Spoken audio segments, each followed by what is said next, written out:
Baik. Bismillahirrahmanirrahim. Assalamualaikum warahmatullahi wabarakatuh.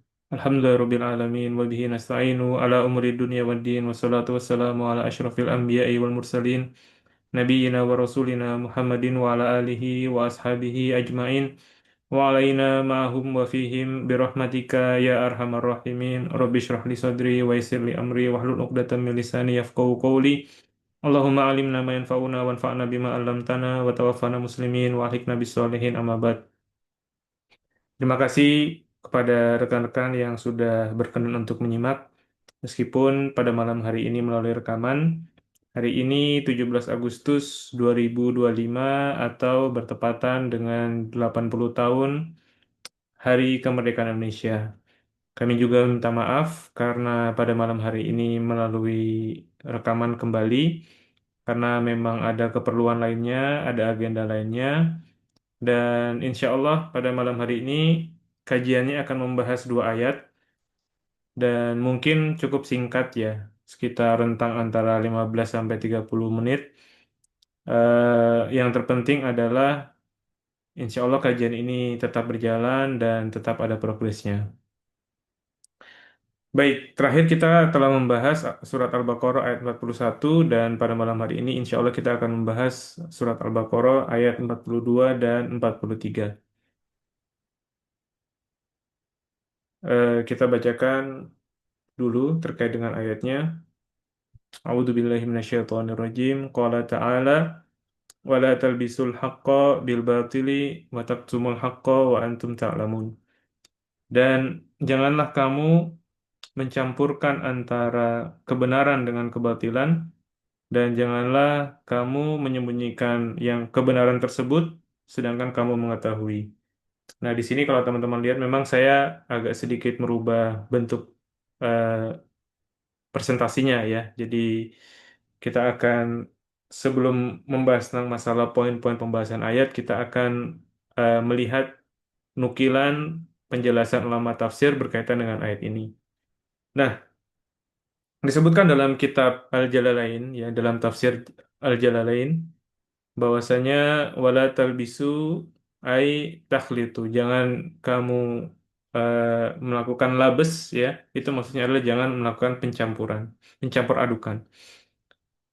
Al-haqqo kebenaran alladzi anzaltu alaikum. Kebenaran yang aku turunkan kepada kalian.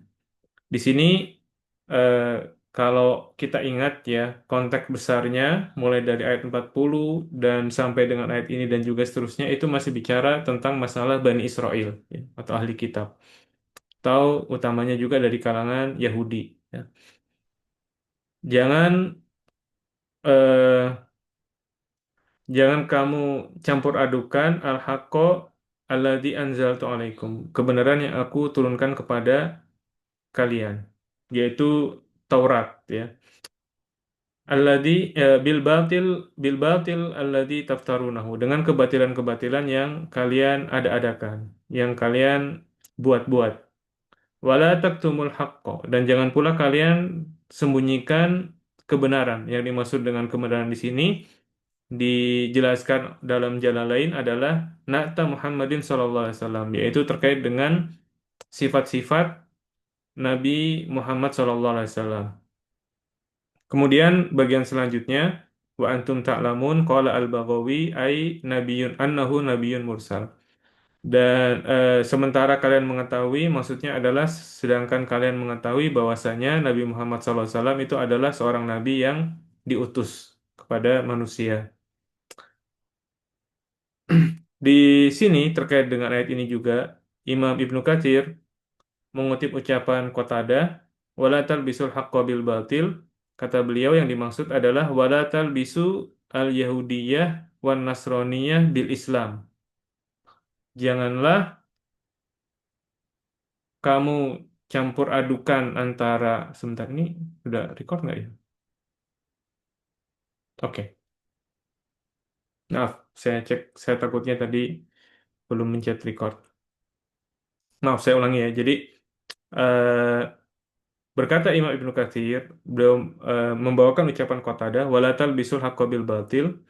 Dan jangan kamu campurkan kebenaran dengan kebatilan, maksudnya adalah jangan kamu campur adukan antara Yahudi dan Nasrani dengan Islam. Jangan dicampur-campur begitu. Inna dinallahi al-Islam. Sesungguhnya agama di sisi Allah itu adalah Islam. Wal Yahudiyatu wan Nasraniyatu bid'atun laisat minallah. Adapun agama Yahudi dan juga agama Nasrani itu merupakan bid'ah yang bukan dari Allah Ta'ala. Jadi kutipan ini bisa kita jadikan sebagai pijakan untuk menolak sinkretisme, ya. Sekarang ini sebagian orang ada yang menggencarkan paham sinkretisme, yaitu mencampur adukan agama. Jadi diambil satu ajaran itu dari agama Islam, diambil dari agama Yahudi, Nasrani, dan juga dari ajaran-ajaran agama lainnya. Nah, ini tidak benar, ya. Salah satu kutipan yang membatalkan hal tersebut adalah diantaranya kutipan dari Imam Ibnu Katsir ini. Kemudian terkait dengan masalah poin-poin penjelasan ayat, ya. Jadi sebagian ulama itu menyebutkan atau menjelaskan bahwa ayat ini Allah Ta'ala melarang Bani Israel untuk menyesatkan orang lain setelah mereka itu juga dilarang untuk menyesatkan dirinya sendiri. Kemudian eh, ayat ini juga menyebutkan terkait dengan ada dua cara penting yang biasanya dilakukan oleh orang-orang yang menyesatkan, ya. Yang pertama adalah eh, mencampur adukan yang hak dengan yang batil. Di mana dalam hal ini ada kebenaran yang dipertahankan, tapi kemudian diselipkan kebatilan-kebatilan, ya. Jadi sisa kebenarannya itu tapi tetap ada, tapi kemudian dia dicampur dengan berbagai macam kebatilan. Nah, dengan kondisi demikian ini, kebatilan itu menjadi sulit untuk dikenali, ya. Kecuali bagi orang-orang yang memang benar-benar cermat. Dan ini juga menyebabkan kebatilan itu menjadi diterima oleh banyak orang. Sebagian ulama menegaskan bahwasanya eh, umumnya orang itu menerima satu kebatilan karena kebatilan itu tercampur dengan kebenaran.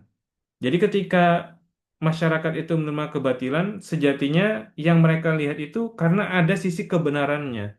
Ya, kalau dia memang itu sebagai satu kebatilan yang murni, maka biasanya itu akan ditolak oleh manusia, ya. Jadi kalau betul-betul batil itu orang cenderung menolak. Tapi karena ada sisi kebenarannya, maka orang akan menerima.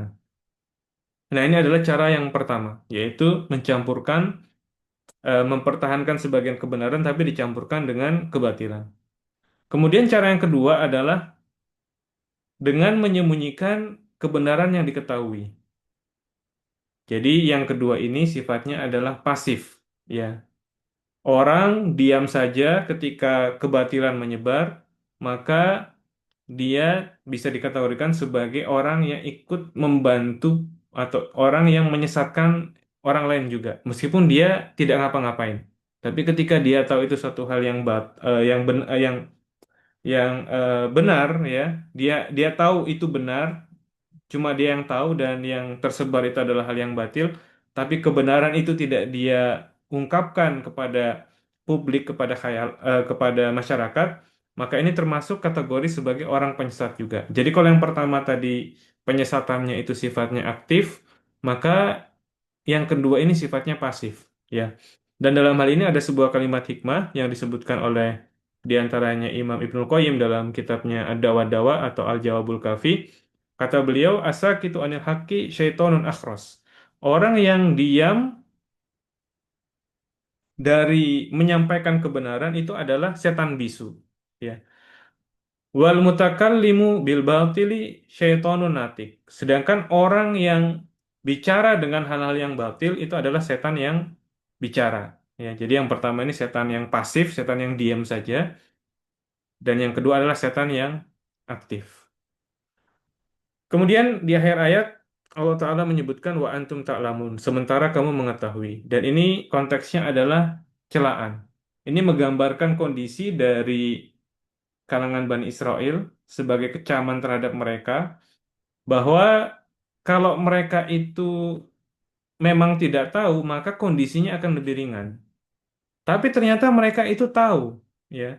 Maka seorang itu tahu lantas kemudian dia sengaja menyembunyikan, ya, membiarkan kesesatan itu beredar, maka dosanya lebih besar. Beda dengan orang yang memang tidak tahu, ya, mana yang benar mana yang salah. Ada kesesatan beredar, ya, dia tidak tahu begitu, ya. Ini lebih ringan dibandingkan orang yang tahu tapi dia membiarkan kesesatan itu beredar, ya. Ini kaitannya dengan ayat ke-42. Sekarang kita masuk ke ayat yang ke-43. Selanjutnya Allah Ta'ala mengatakan wa aqimus salata wa atuz zakata warka'u ma'ar raki'in. Dirikanlah salat yaitu dengan sempurna dan tunaikanlah zakat serta rukuklah bersama orang-orang yang ruku. Surah Al-Baqarah ayat 43. Nah, terkait dengan ayat ini, Imam Ibnu Katsir membawakan perkataan dari Muqatil lagi-lagi bahwa konteks ayatnya ini berkaitan dengan Bani Israel. Jadi perintah untuk sholat di sini kata beliau wa aqimus sholah amruhum amarohum an yusallu ma'an Nabi sallallahu alaihi wasallam. Perintah untuk sholat di sini maksudnya adalah Allah Ta'ala memerintahkan agar mereka sholat bersama Nabi. Ya, kalangan Bani Israel itu sholat bersama Nabi. Jadi yang pertama itu di ayat 41 mereka diperintahkan untuk beriman.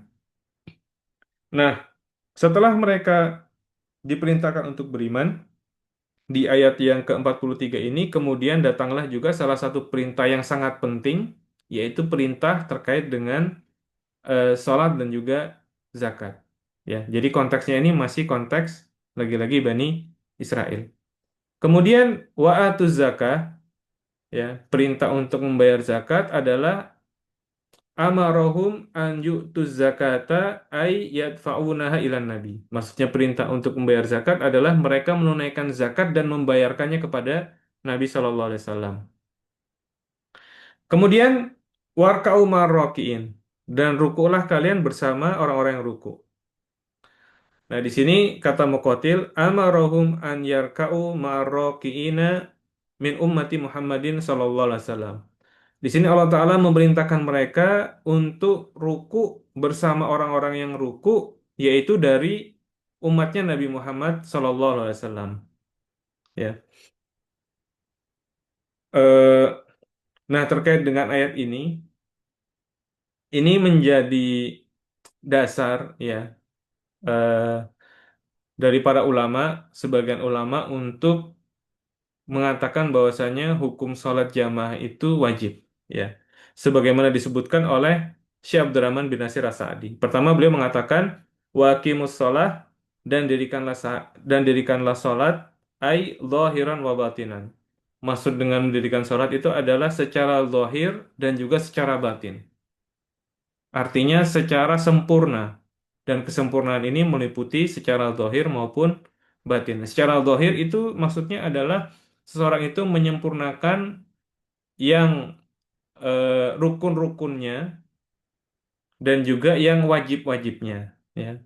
Nah, bedanya rukun dengan wajib mungkin sudah pada tahu, ya. Yang dimaksud dengan rukun itu adalah kalau tidak dilakukan maka sholatnya tidak dianggap sah. Misalnya adalah takbiratul ihram. Seorang kalau sholat tanpa takbiratul ihram itu sholatnya tidak sah. Begitu juga Al-Fatihah. Ketika seorang itu tidak mengerjakan apa namanya Al-Fatihah, tidak membaca Al-Fatihah, maka sholatnya dianggap tidak sah. Adapun hal-hal yang wajib itu adalah yang posisinya di bawah rukun, sholatnya masih tetap sah, tapi apa namanya eh, intinya adalah kalau wajib itu harus dilakukan, tapi kalau misalnya itu dia luput dari hal tersebut, sholatnya masih tetap dianggap sah. Dan kemudian yang paling penting adalah jangan cuma zahir saja, tapi juga wabatina, ya, secara batin juga. Secara batin ini yang sebenarnya lebih berat, yaitu bagaimana seorang itu bisa sholat secara khusyuk, sholat dengan menghadirkan hati. Kemudian kata beliau, warka'u marrokiin. Dan rukulah kamu bersama orang-orang yang ruku, ai sallu ma'al musallin, salatlah kamu bersama dengan orang-orang yang salat. Di sini kayaknya Syekh Abdurrahman bin Nasir As-Sa'di ini meluaskan konteksnya. Jadi konteksnya ini eh, umum ya, jadi mencakup eh, bukan apa namanya sesuai dengan redaksinya, yaitu redaksinya adalah umum perintah kepada kepada orang-orang yang membaca Quran, termasuk juga dari kaum kaum mukminin. Sallu ma'al musallin, ya. Salatlah kamu bersama orang-orang yang salat. Fafihi al-amru bil jama'ati lis-shalah wa wujubiha. Kata beliau, ini di sini ada terdapat perintah untuk melakukan salat jamaah dan bahwa salat jamaah itu wajib menurut pendapat yang beliau pegang.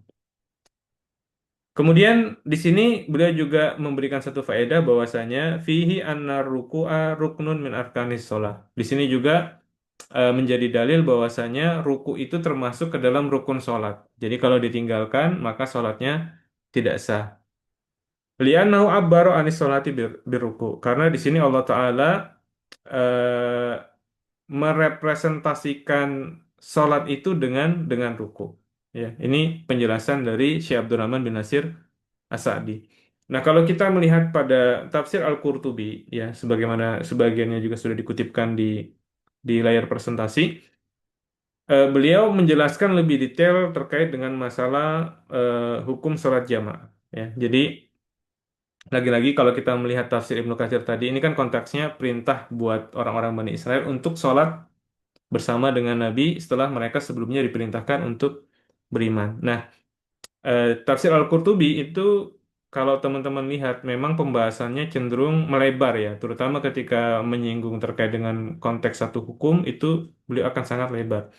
Nah, di sini salah satu poin yang beliau bahas sebenarnya sangat lebar sekali kalau kita melihat di tafsirnya. Tapi salah satu poin yang beliau bahas adalah terkait dengan masalah sholat jamaah. Dan di sini beliau menyinggung bahwasanya memang hukum sholat jamaah itu suatu hal yang diperselisihkan. Kata beliau, waqad ikhtalafa al-ulama'u fi syuhudil jamaah. Dan para ulama itu telah berbeda pendapat tentang bagaimana hukum menghadiri sholat jamaah. Ala qaulain. Ada dua pendapat yang beliau sebut. Faladhi alaihil jumhur, yang menjadi pendapat dari jumhur atau mayoritas ulama, anna dzalika minas sunan al-muakkadah, bahwa salat jamaah itu termasuk sunnah muakkadah. Ya, tapi menariknya adalah wajibu alaman atmanu at-takhalluf anha min ghairi udhrin al-uqubah. Tapi kalau ada orang yang rutin ya, dia secara terus-menerus sengaja meninggalkan sholat jamaah, tertinggal tidak melaksanakan sholat jamaah, min ghairi uzrin, tanpa adanya uzur, al-uqubah. Maka orang ini layak untuk diberikan sanksi, diberikan punishment, dihukum. Gitu. Wa qad aujabaha ba'du ahli ilmi fardhan 'alal kifayah. Dan sebagian ahli ilmu mengatakan bahwa hukumnya ini adalah fardu kifayah. Ya, ini adalah pendapat yang eh, apa namanya disebutkan oleh Al-Qurtubi dan beliau kemudian mengatakan qala Al-Hafidz Ibnu Abdul Bar, berkata Imam Ibnu Abdul Bar, wa hadza qaulun sahih. Ini adalah pendapat yang sahih. Artinya ini adalah pendapat yang beliau kuatkan bahwa hukum salat itu adalah fardu kifayah. Dan seingat saya ini juga pendapat yang dikuatkan dalam kitab Sahih Fikih Sunnah. Ya, teman-teman bisa kalau mau melihat pembahasan yang cukup detail bisa merujuk pada Sahih Fikih Sunnah. Seingat saya, beliau penulisnya, penulis Sahih Fikih Sunnah itu juga menguatkan pendapat bahwa hukum sholat itu adalah fardu kifayah. Artinya apa kalau fardu kifayah? Artinya adalah kalau di dalam masjid itu sudah ada sholat, maka yang lain itu hukumnya sunnah untuk ikut menghadiri sholat. Ya. Yang tidak boleh itu adalah sampai terjadi yang disebut dengan ta'tilul masajid. Ya. Masjid itu jadi kosong, tidak ada sholat jamaah di dalamnya. Nah, kalau seperti ini, yang namanya fardu kifayah semua jadi berdosa. Ya, tapi kalau memang sudah ada sebagian orang yang menunaikan sholat jamaah di masjid, maka bagi yang lain itu hukumnya sunnah. Ya. Kemudian Imam Al-Qurtubi membawakan dalil sabda Nabi SAW dalam hadis Sahih Muslim, Salatul jamaati afdalu min salatil fardi bisab'in wa isyrina darajah. Bahwasanya salat jamaah itu lebih afdol dibandingkan salat individu, salat seseorang secara bersendirian lebih afdol dengan 27 derajat, ya. Ini yang menjadi argumentasi utama dari jumhur. Al-Qurtubi juga menukil pendapat yang mewajibkan dan beliau nisbatkan kepada Daud Al-Zahiri, ya, Imam Daud Al-Zahiri. Kata beliau, waqala Daud, saya tidak, waqala Daud, as-salatu fil jama'ati fardun ala kulli ahad. Yang salat jamaah itu adalah kewajiban atas setiap individu, ya. Jadi dan ini juga yang dipegang tadi sebagaimana telah dikutipkan pendapatnya Syekh Abdurrahman bin Nasir As-Sa'di dan banyak juga ulama yang kontemporer ya yang memegang pendapat ini. Tapi lagi-lagi kalau kita melihat pendapat jumhur itu adalah kaitannya dengan dua tadi ya. Ada yang mengatakan sunnah muakkadah atau dia fardu kifayah ya. Bagaimana dengan dalil Ibnu Ummi Maktum yang tetap yang merupakan seorang sahabat yang buta tapi tetap diperintahkan untuk sholat ke masjid. Nah, di sini ada jawaban-jawaban yang disampaikan oleh Imam Al-Qurtubi yang saya kira kita tidak perlu berpanjang lebar di situ ya. Tapi pada intinya adalah kalaupun kita memegang pendapat fardu kifayah ya, dan ini memang satu pendapat yang menurut saya argumentasinya juga kuat. Kalau teman-teman rujuk di Sahih Fikih Sunnah itu juga ada pembahasannya. Tentunya tapi kita tetap berupaya berupaya untuk hadir dalam sholat jamaah ya. Jadi jangan sampai juga tadi ya sengaja secara terus-menerus tidak sholat jamaah gitu ya. Ini tentu merupakan satu hal yang kurang baik ya. Apalagi tadi disampaikan juga oleh Imam Al-Qurtubi kalau ada orang yang memang sengaja terus-menerus tidak hadir sholat jamaah maka sejatinya dia ini bisa diberikan sanksi ya, diberikan ukubah. Baik. Kemudian poin-poin lainnya terkait dengan ayat ini,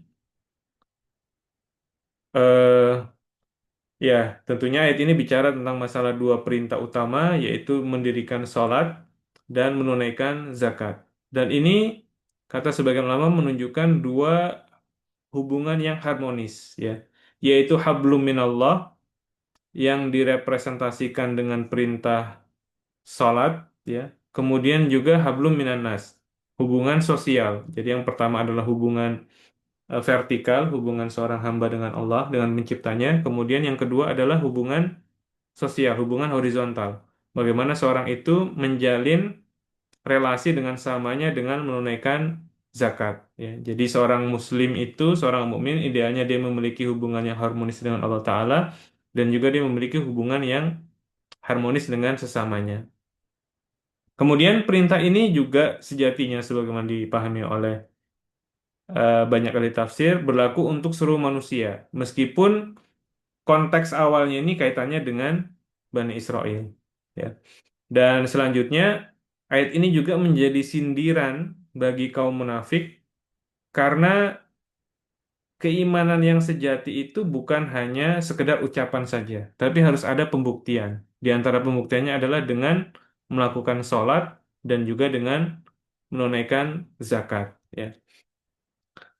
Nah, terkait ayat ini juga, kalau kita merujuk tafsir Al-Azhar yang ditulis oleh Buya Hamka, di sini Buya Hamka menyampaikan satu pertanyaan. Ya, kalau tadi sudah disuruh untuk di bagian awal untuk mendirikan sholat, kenapa diulang lagi dengan perintah untuk ruku bersama orang-orang yang ruku? Kenapa tidak cukup dengan perintah untuk sholat saja? Ya, apakah terjadi perulangan dalam hal ini kata Buya Hamka? Jawabannya ya adalah tidak ya. Jadi kata beliau ayat ini sebenarnya itu menyangga orang yang merasa ketika dia sholat sendirian di rumah dia sudah menunaikan kewajiban bahwa dia tidak perlu lagi untuk bersosialisasi, dia tidak perlu lagi bercampur dengan orang lain. Kata Buya Hamka itu salah itu ya. Bahwa sembahyang sendiri atau sholat sendirian itu belum sempurna.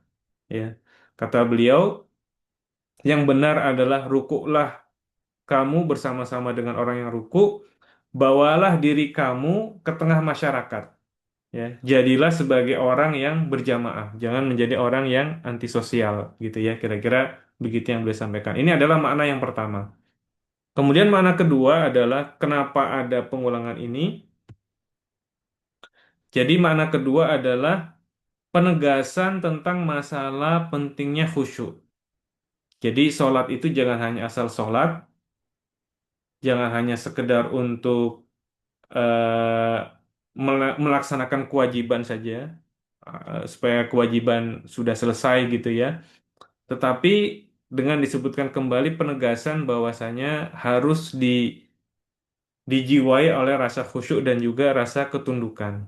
Jadi kata ruku di sini merepresentasikan ketundukan dari hati, ya, ketundukan eh, pikiran juga. Jadi orang itu sholatnya dalam keadaan khusyuk. Saya kira itu terkait dengan dua ayat yang bisa kita bahas pada malam hari ini. Semoga bermanfaat untuk kita semua dan semoga kita semua mendapatkan keberkahan dari Al-Quran. Kita tutup dengan doa kafaratul majelis. Subhanaka Allahumma wa bihamdika nasyhadu an la ilaha illa anta nastaghfiruka wa natubu ilaik. Wassalamualaikum warahmatullahi wabarakatuh dan sekali lagi terima kasih buat semua yang telah menyimak.